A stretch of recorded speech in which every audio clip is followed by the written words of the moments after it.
Good morning বন্ধুরা। আর ঠান্ডার সকালে ঘুম থেকে ওঠাটা যে কি কষ্টে সেটা কিন্তু আমরাই বুঝি। এখন অবশ্য ছেলের স্কুল নেই বলে অতটা উঠতে কষ্ট হচ্ছে না, একটু সময় নিয়ে উঠছি। বাট এই যে স্কুল শুরু হবে তখন কিন্তু আবার সেই সকাল 6টায় ওঠো। তো যাই হোক, এইখানে দেখো চলে এসেছি এই যে গাছেরটায় জল দিতে। এটা একটা না গুড লাক প্লান্ট, এটা আমাকে গিফট করেছিল আমার দেওরের বউ। তবে থেকেই এর প্রতি যেন একটা টান চলে এসেছি রান্নাঘরে। আর রান্নাঘরে এসেই প্রথমে কিন্তু রান্নার কাজে হাত দিতে হবে অবশ্যই। তার আগে বাসনগুলো ভাবছিলাম মাজবো, কিন্তু এত ঠান্ডা জল তখন ভাবলাম থাক একটু পরে মাজি। আজকে বানাবো মিক্স ভেজ পরোটা, আর যার জন্য আটাটা কিন্তু আমি রাতেই মেখে রেখেছিলাম। তো আটার মধ্যে সমস্ত রকমের সবজিগুলোকে কুচিয়ে দিয়েছি, যেরকম এই ফুলকপি, গাজর, বিনস আর পেঁয়াজ দিয়েছিলাম, ধনেপাতা, লঙ্কা, আর তার মধ্যে একটু হলুদ, আজওয়াইন আর শুকনো লঙ্কা গুঁড়ো দিয়ে আটাটাকে শক্ত শক্ত করে মেখেছিলাম। এতগুলো সবজি দেওয়া ছিল বলে আটাটা একটু কিন্তু নরমই হয়ে গেছে। সকালে উঠে এই সমস্ত করে সবার টিফিন বানানো, ছেলেকে পাঠানো হয় না বলে যতটা পারি রাতে একটুখানি করে রাখি, তাহলে সকালে একটু সুবিধে হয়। তার মধ্যে ঠান্ডার দিনের বেলা তো তাড়াতাড়ি শেষ হয়ে যায়। তো এখানে আমি মোটামুটি বানিয়ে নিয়েছি যাতে কিনা টিফিনেরও হয়ে যায় আর সকালের জল খাবার। এই করে করে আমার বাড়িতে কিন্তু প্রায় 20 থেকে 25টা রুটি বা পরোটা যাই বানাই না কেন সেটা আমাকে করতে হয়। বলবে 20-25টা রুটি একসাথে? হ্যাঁ, কারণ সবাই খাবে, টিফিন নিয়ে যাবে। তো মোটামুটি 6 জন লোক আছি আমরা। তো সবাই যদি 3টে করে রুটি খায় তাহলে এমনি 18টা হয়ে যায়, আর তার সাথে টিফিনটা। তো এই জন্যই মোটামুটি, আর লোকজন আসলে তো সেটা আরো বেশি হয়ে যায়। তো এখন অভ্যেস হয়ে গেছে। প্রথম প্রথম ভাবতাম বাপ রে এত রুটি বানাতে হবে, আমার তো মানে রুটি বেলতে বেলতে হাতটাই মনে হয় ব্যথা হয়ে যাবে। কিন্তু না, কিছুই হয় না, সবটাই অভ্যেসের ব্যাপার, অভ্যেস হয়ে যায় আর কি সময়ের সাথে সাথে। তো এখানে আমি পরোটাটাকে দুপাশ দিয়ে ভালো করে লাল লাল করে ভেজে নিচ্ছি, আর এটা বেশ কিন্তু অনেকক্ষণ অবধি নরম থাকে, তো টিফিনে দিলেও সুবিধে হয়ে যাবে। তো এখানে আমি এখন আপাতত সবার খাওয়ার জন্য বানাবো না, শুধু শাশুড়ি মা খাবেন আর আয়ুষ খাবে, তো ওদের জন্যই বানাবো। চলে এসেছে ছোট ননদ আমাকে একটু হেল্প করতে। আজকে অবশ্য ওর অফিসের ছুটি আছে, আমি জানতাম না, এখন শুনলাম। তো আমি বললাম ঠিক আছে, ভালো কথা, চলো তাহলে কিন্তু খাওয়ার জন্য বানালেই হয়ে যাবে। ও মেজে দিচ্ছিল বাসনগুলোকে, আমি একটু এরকম গামলার মধ্যে উপর করে দিচ্ছিলাম, জলটা ঝরে যাবে তাহলে তাড়াতাড়ি শুকিয়ে যাবে। আর তার সাথে আজকে হবে কিন্তু দুপুরে খিচুড়ি। তো খিচুড়ি বানানোর জন্য অবশ্যই চালটাকে আমি ভিজিয়ে রাখছি। আজকে না মুগ ডালটা একদম শেষ হয়ে গেছে, তো ভাবলাম আজকে মুসুর ডাল দিয়েই করব।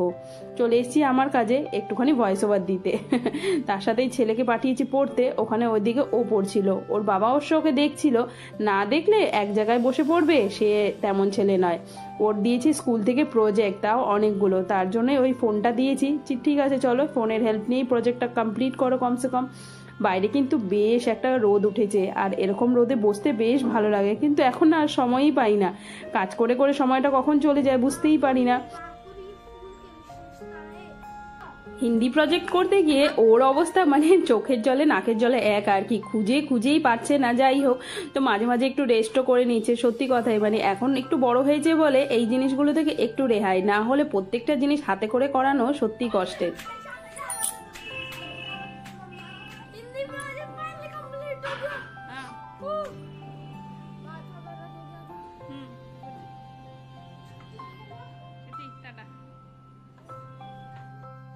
আমি চলে এসেছি রান্নাঘরে, আর রান্নাঘরে আজকে করব হচ্ছে খিচুড়ি। শনিবারে আমাদের বাড়িতে মোটামুটি খিচুড়িটা প্রত্যেক শনিবারেই হয় আর কি। তো তার সাথে হবে আলু সেদ্ধ, আর করব হচ্ছে একটু টমেটো আর ধনেপাতা চাটনি। বলবে এই একটা খাওয়া খিচুড়ির সাথে কি যায়? সত্যি আগে যদি থাকতাম, মানে আমার বাপের বাড়ি তো বাঙালি, তো সেইখানে থাকলে হয়তো ভাবতে পারতাম না, তবে এই অবাঙালি বাড়িতে এসে কিন্তু এই খাওয়াটাও শিখেছি, আর সত্যি বলছি মন্দ লাগে না কিন্তু। তো আজকে মুগ ডালটা ছিল না বলে তাই আমি আজকে মুসুরির ডালেই খিচুড়ি করছি। আর মুসুরির ডালের যেরকম করি আর কি আমরা, একটু রসুন দিয়ে পেঁয়াজ দিয়ে, দেখবে বেশ মাঝে মাঝে খেতে কিন্তু ভালোই লাগে, বেশ গরম গরম। তো আজ আমি সেটাই করছি। ওই ঘরে যদি না থাকে কিছু তাই বলে যে বানাবো না সেটা না, একটু জোগাড়বাতি করে কিন্তু করাই যায়।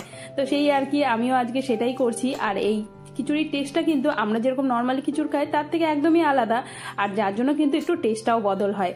তো এর মধ্যে একটু নুন দিয়ে দিচ্ছি, হলুদ আর সব কিছু দিয়ে আগে ভেজে নিয়েছি ফোড়ন দিয়ে, আর চাল ডালটাকে, আর তার মধ্যে একটু টমেটোও দিয়ে দিয়েছি, দিয়ে এবার ব্যাস ফোটার পালা শুধু। আর ততক্ষণে আমি চলে এসেছি এখানে বানাবো হচ্ছে ওই যে বললাম ধনেপাতা আর টমেটোর চাটনি।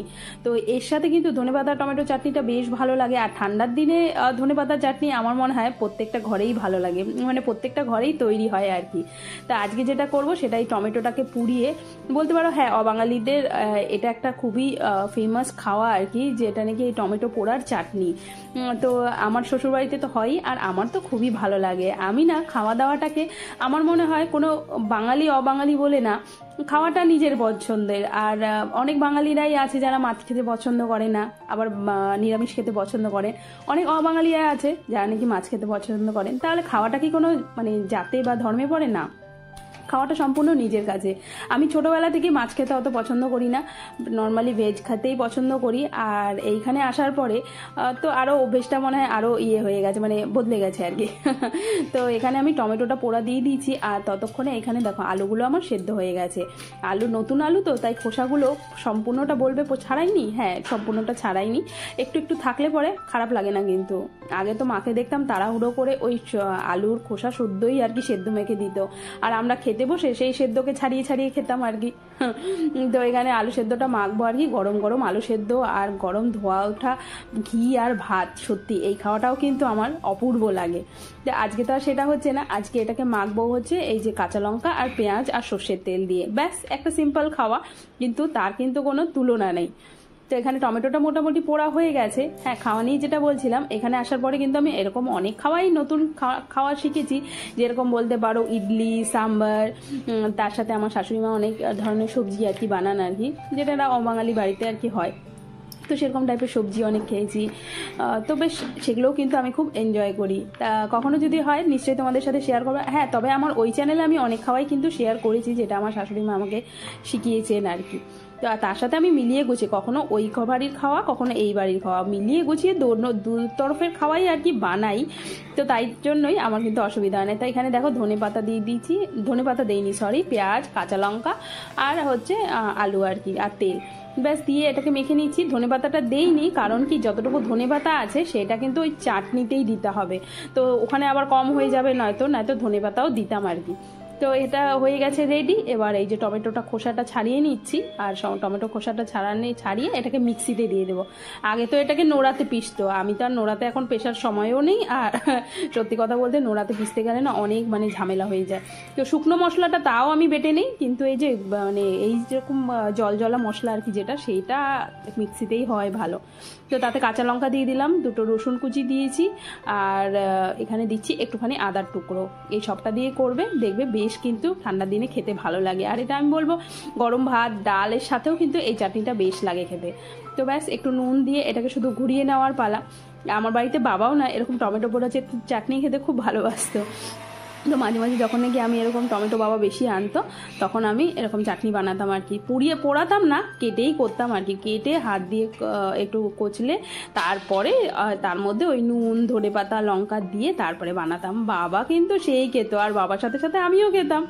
তো ব্যাস এখানে কিন্তু হয়ে গেছে, আমি শাশুড়ি মায়ের জন্য খাবার বের করছি। তো আজকে যেটা খাওয়া হচ্ছে দেখতেই পাচ্ছ, খিচুড়ি, গরম গরম ধোয়া ওঠা খিচুড়ি, তার সাথে টমেটো পোড়া চাটনি, আর দিয়েছি ওই আলু সেদ্ধ, আর এই যে লঙ্কার আচার, এটা হচ্ছে আমার নিজে হাতে বানানো আচার।